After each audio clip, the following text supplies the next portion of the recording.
boy RushMoreRick, and today we are reacting to the downfall of the red pill masculinity and everything wrong with it. Let's tap in, see what we getting ourselves into this morning.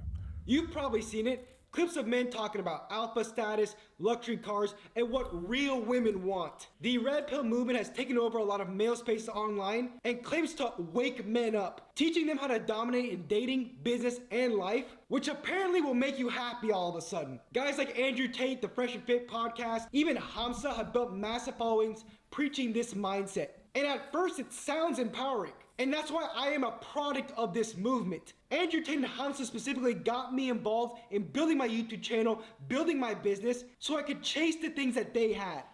Why did everybody in the red pill community just like, them niggas got the most monotone faces, but they're yelling everything that they're saying? It's like, for some reason, it's like hard for me to take that shit serious.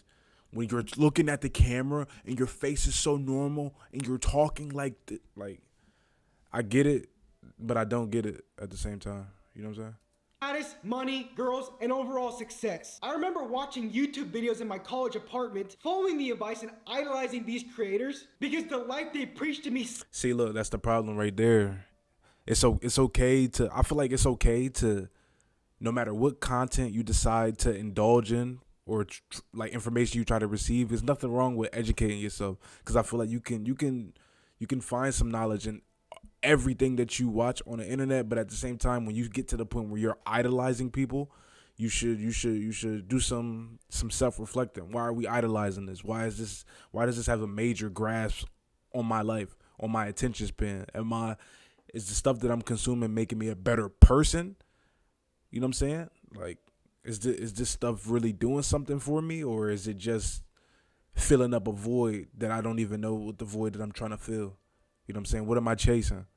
Because you shouldn't be idolizing anything you see on the internet, because one, you don't know these niggas. Two, they don't know you.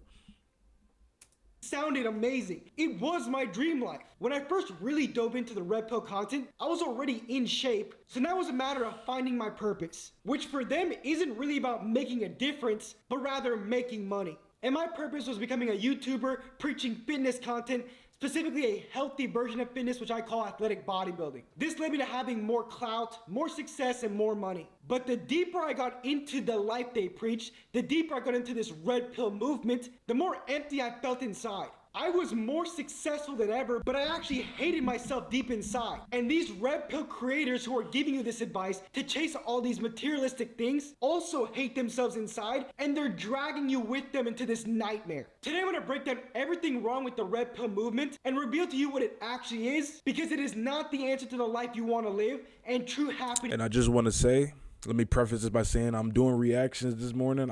I got my son, it's just me. You know what I'm saying? If you start seeing random pauses, random resumes, you know what I'm saying, don't even question it. Just stay locked in with me. You know what I'm saying? For yourself. The first topic of the red pill I must discuss is dating in women, because that was the whole reason I wanted to improve myself. I was an 18-year-old shy, insecure kid who wanted success in dating. And for some reason, a lot of men don't like to talk about it, but we all want to. I feel like that's why a lot of men go down these rabbit holes. It's not necessarily just for self-improvement, but it's just for you wanna start putting yourself out there. You want to start making more money. You want to start meeting more women. But at the same time, you got to have some level of discernment, because these niggas in the red pill community, they preach, not all of them. Some, I'm sure you can find some people that they aren't preaching the bullshit, but a lot of them preach the bullshit that comes along with that type of lifestyle. A lot of it is just empty. It's just emptiness, and you're pouring emptiness to masses of people who follow you and take your information, and you know what I'm saying, nothing good comes from it. You may see some success for the time being, but at the same time, it's always going to be temporary. It's never going to fulfill you. Never. In my opinion, anyway. Romantic relationship in our lives. It is the natural nature of humans. And the red pill movement really got me thinking badly about women. And I'm not saying I hated women, but it made me treat dating like it was a transaction, and I had to one-up this woman. I had to be better than her. The red pill movement states that women only care about money, status, and power. and that they'll use you, manipulate you, and take advantage of you if you don't use all these tactics and games, or you're not hooking up with a bunch of women.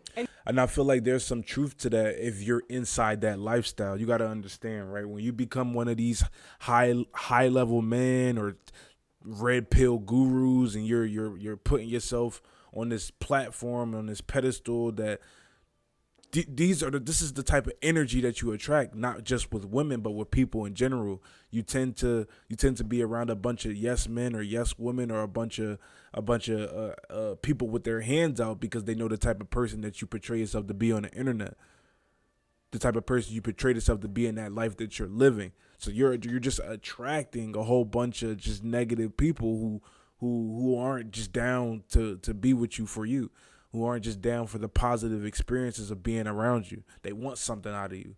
Whatever they can get out of you is what they'll get, whether it be money, whether it be a little bit of clout, whether it be a little bit of recognition, stuff like that. You put yourself in this light, you reap what you sow, and you get what you get.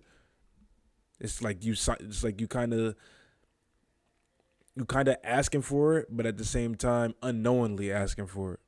And the lesson I learned from the Red Pill movement was to view relationships as a game to win, with women as the competition or the prize. But here's the truth I notice now. Sure, you can become more attractive to women, but if you treat them like threats, like all they care about is your money and materialistic things, you're not becoming stronger, you're not an alpha male. You're becoming bitter, disconnected, and lost. And then a big thing they also teach is promiscuity. Because they made me believe, and they probably made you believe, that the peak of masculinity is sleeping with as many women as you can. The more bodies you collect, the more of a man you are. But let's call it what it is. It is a never-ending battle with validation that you will never complete. This is an endeavor that will never make you whole. However, just because you're not chasing a bunch of women doesn't mean you shouldn't chase the characteristics of attracting women, like developing your character and charisma. Speaking of charisma, talking to women has never been easier thanks to today's sponsor, the Wing Girl Method. Founded by Get your money, bro. Get your money. Date you like men.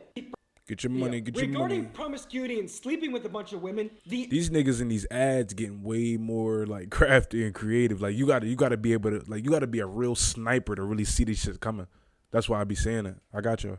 End all be all with why it's not great, and not even including the fact that it will not make you feel validated or worthy. It's that it's a sin and it's spiritually wrong. I used to think sin was a guideline or a rule preventing me from doing what I wanted. Sin is what separates you from God because it's bad for you. Promiscuity is a sin because it's bad for you, not because God doesn't want you to do it because that would fulfill you. When I was younger, I wanted to sleep with a bunch of women because I thought it would give me validation and worth, but now that I'm older, I can tell you it won't. And I will tell you, sex is powerful. It is designed to bond people physically, emotionally, and spiritually. And every time you sleep with someone, you form a soul tie. And when you keep breaking those soul tie bonds over and over through meaningless interactions, you're training your heart to detach, devalue, and become numb. I mean, I get attached to people from like just dating them for a month or two and not even really like hooking up. Imagine when you do hook up. That's how dangerous it is. It's not good for you. Specifically, if you make it meaningless, you are causing destruction to the other person and to yourself. And the Red Pill movement doesn't preach this, but instead makes it feel like you're fulfilled. Like this is the end game. When the truth is, it's destroying your soul. It's destroying your spirit. And it's inviting negative things into your life because you attract what you are. And if you're someone who treats relationships like they're meaningless transactions, you're going to attract people who view it the same way. And look, and I said that too. Study quantum physics, the law of vibration, the law of attraction. If you don't believe me, you attract what you are. The reason I asked that is I've watched almost every single podcast you ever did for about a year and a half. So much so that I bought into a lot of the things that you said. And for about 2 years, it led me astray and significantly damaged my personal life, including relationships. How did it lead you astray? Well, you told me to go sleep with a bunch of women and date multiple women at the same time, which I did. And it significantly damaged my life. And it wasn't until I actually turned around and started listening to Jesus Christ that I was saved. Now I'm happily married. I have one child now with another one on the way, and I've never felt happier.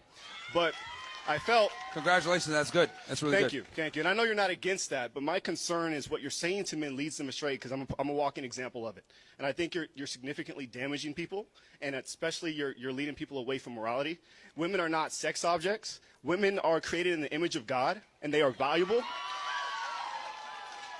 and they should be treated as such. Why should God give you one of his children if you don't even know how to treat them? No amount of one-night stands will ever make you feel wanted, because it's not about being wanted. Relationships are about being seen, loved, and your ability to give love to the other person. Who knew I would be talking about this? The former red pill guy who talks about fitness and athletes is telling you to give love to your spouse and not treat women like they're trash. But see the missing thing in today's society is just like we have a lot of people on the internet that are talking and saying things and trying to give you this cheat code to live a fucked up life, and that's just one thing that we stray away from in society is morality. It's not really any good out there really just being portrayed like naturally. Yes, you have religion, you have Christianity, you have etc. religion. You could go to church and you could get a general good message out of the Bible. Whether you choose to take it serious, whether you choose to not take it serious, it's always good messages in the Bible. But my thing is, outside of the religious aspect, you don't really have people on the internet that's just telling you to simply be a good person, teaching people how to be good people. I feel like that's a lost art nowadays. There's so many lost arts. Genuine connection, genuine conversation, putting the phone down, stepping away from the screens and interacting with people in real life, and simply just being a good person to people, not seeing what you can get out of people, not seeing how much you can get over. We're missing that, and badly. I'm not gonna say I'm this perfect person where every interaction that I have is just pure off the strength of being pure. No. I've grown up in a society as well where you know what I'm saying, take a job for example. You want that raise, you gotta be buddy with your boss. You wanna be buddy with certain people because you know they could get you places. I went to college, and one of the main things that people say is the degree can only get you so far, but it's about the connections that you make. Like when you're in an environment, especially like college, you're not even trying to meet people. Well, sometimes you are meeting people for the sake of meeting them, but at the same time, sometimes you're meeting people for the sake of networking. Like you're not even viewing people as humans. You're viewing them as a network web. All right, if I become close and interact with this person, this could take me to this place. This could take me to that place. So I feel like in today's society, that's a lost art in just being genuine. Like we need more people to teach genuineness. And you would think that it's not even something you have to teach, but in reality, it's just like every other skill, being genuine. It is. When I went through this phase of trying to hook up with people, I thought I was building my confidence through doing this, when in reality I was just avoiding the real feelings I wanted, which was loving. And I feel like that's all that is. It's just, what can I fill my time with now, so that like I avoid my feelings, I avoid my thoughts. Like I don't want to give myself time to think, so I'm gonna distract my brain with this pursuit of money, with this pursuit of women, with this pursuit of a goal that is gonna mean nothing to me by the time that I'm dead and in my casket. You know what I'm saying? It's just a lot of this stuff is just brain fillers. And I don't even think it's brain rot. I just think it's brain fillers at this point. Like society is just pumping out so much to fill your brain, so your brain is not you're not taking that time to think. You're not taking that time to recollect yourself, to like, you know what I'm saying, to explore what really matters. We're getting away from that. Connection. And I promise you, these red pill guys are just hurt inside, and they're not confident with who they are, but they're confident with what they have and what they've accomplished. So they need to do this to make themselves feel whole. It's actually very sad, and I feel for these people. But Mario, they have money, so they're happy. Oh yeah, because I forgot money is the ultimate measure of a man's worth, right? They'll tell you, specifically Andrew Tate, that if you're not rich, you're not a real man. They'll glorify the hustle, the grind, the get rich or die trying mentality. But every grinder and hustle culture person I've met in real life are actually people who feel empty inside. So they distract themselves with tons of work, so they avoid feeling like they're not enough. There is a difference between chasing your purpose and chasing validation. And I've been there. When I was starting to get my YouTube channel going, I was working lots of hours as a personal trainer, and whatever free time I had left, I was working on my YouTube channel. And then eventually I built my YouTube channel. I have hundreds of thousands of subscribers. It's my full-time job, and I thought these things would make me feel accomplished, but they didn't. When I hit 100K subscribers, now I needed 200K. 200K, now I needed 300K. When I made a certain amount of money this month, I needed to double it for it to be enough. And see, look, I don't think it's necessarily anything wrong with that, because it's not like you out here trying to, like, you're not chasing, you're not, you know what I'm saying? It's okay to set goals, because what he just described right there is, okay, I'm seeing some success, now let me level up. Now let me level up. I get what he's saying with the whole thing was like, you're chasing these metrics, you're chasing these numbers, and some people may still feel unfulfilled, but at the same time, you're giving yourself, I feel like it's nothing wrong with being motivated to achieve more in that instance. Now, there are certain things that you shouldn't just keep diving into or keep pursuing more and more of, because yes, it could be ultimately draining, but at the same time, I feel like there's nothing wrong with just being, you know what I'm saying, motivated to get to the next level, motivated to do more. You seeing some success, all right, let me not slow down from the success I'm seeing. Let me push this shit. Let me amp this shit up, because I want to see more and more and more. You want to reap the, you know what I'm saying, the rewards of your hard work, as long as your hard work is dedicated to something meaningful to you. It's never enough, because you don't feel like you're enough, because money will never make you feel like you're enough. Slide back in, we ain't miss nothing.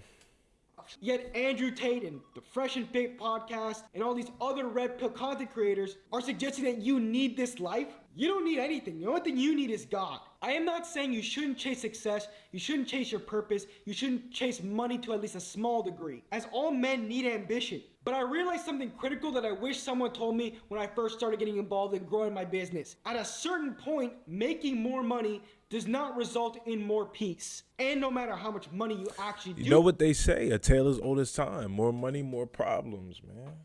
That's why I said, like, when you start, it's certain things that you chase that'll never fulfill you, bro. It will never. It will never about yourself. How you feel now will be identical to when you make more money, because success without a purpose and success without purpose being the driver will always make you feel empty. And talking a little bit more about my own personal story, the more I chased money, the more I felt like I was trying to prove something to other people and even myself. Once again, I'm not saying money is bad, but when you chase money and you're like these red pill content creators who judge success by money, it's not good. True success isn't financial. It's being in alignment with your calling, your values, and your purpose. If you want real success, start asking yourself, what is your purpose? What are you meant to do? And how can you be of service to other people? That's success, not what will make me the most money. God defines your success by your character, not the number in your bank balance. And funny enough, when you view it this way, you actually end up making more money anyways. Now, if you've been watching my channel recently, you know I've been talking a lot about mental health and how improving my mental health has drastically improved every aspect of my own life. And the Red Pill movement doesn't really talk about it, and when they do, they're very toxic with it. They'll just tell you to suck it up and keep chasing money and success. And yeah, they tell you to just be a man. That's what they say. And I feel like the general ideal behind being a man and not being emotional, not being allowed to feel, not being allowed to acknowledge your mental health, whether you have mental health issues or, you know, etc.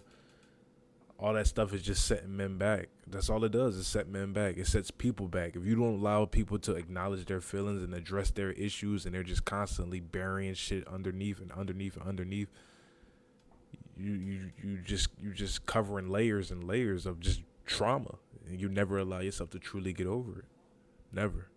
And that feeling emotion is a sign of weakness. But the truth is, bottling up your emotions is not strength, it's a ticking time bomb. And I'm the perfect example of this. For the first 24 years of my life, I bottled up emotions until I got to a point where they resurfaced and I hit rock bottom. When in reality, what I needed to do throughout my whole life is feel emotions, deal with them appropriately so I could keep leveling up and move on. And this is done through meditation, spending time alone without stimulation. And believe it or not, the hustle grind culture is stimulation because you're avoiding your thoughts, and other mental health practices. Plus, they'll tell you to never be vulnerable with people in your real life, which I did for so long in my life. However, vulnerability is the only way you can be authentic with people. Think about your most authentic, closest friendships. You've told them things you've never told other people because that's an authentic connection. And this doesn't only apply to men, but the women in your life as well. There are some things from red pill mental health you could take, like don't just sit in the corner and cry, get up and do something. But sometimes the messaging is a little too strong. Like Andrew Tate will tell you to stop crying like a bitch because a girl broke your heart. Like, yeah, it's meant to sting and good. Every successful period of my life has been when a girl broke my heart. But I didn't hide from the emotions. I felt the emotions. I didn't say I was weak for feeling them. And I still went to the gym. I still worked on my business. Little things like that. True mental health comes from dealing with your emotions, not from hiding from them and telling people that those emotions aren't valid. That's a fact. You gotta acknowledge your feelings no matter what. No matter what you're going through, no matter, you know what I'm saying? It could be something as minimal as you just got a fucking parking ticket and you feel some type of way, or a speeding ticket. Acknowledge all your feelings, because you never know, if you just keep letting shit boil over and boil over and boil over, one day you're just gonna blow up, like, emotionally. And that could be anything. That could be you just lashing out at a random stranger, lashing out at a partner, your parent. You could just break down and start crying. You could get so angry to the point where you ready to fist fight over the dumbest shit. You gotta let that shit out, bro. You gotta give yourself time to feel what you need to feel. Which is what the red pill movement basically does. In my case, true mental health comes from trusting God to heal you and guide you through tough times. And the last thing I want to talk about for the red pill movement is morals and values. I already talked about dating. I talked about money, but have you noticed there's no morals or values from those scenarios? With dating, the red pill movement taught me, and probably teaches you, and definitely teaches a lot of impressionable young men, that they need to get the best of that situation. Let me get the most out of this dating interaction. But that's not how we were created. We were created to give. Why not go into your next relationship saying, hey, how can I give more to this person? And this is what most people get confused with dating in particular. They'll say, if I give more, I'm a nice guy. And nice guys always lose. But the problem with nice guys is that they give more as a transaction. Literally, that's what I'm saying. We had a video like this before where you don't want to be a nice guy. You want to be a nice person, because a lot of nice guys in today's society, they're giving with the idea to get something in return. They're giving.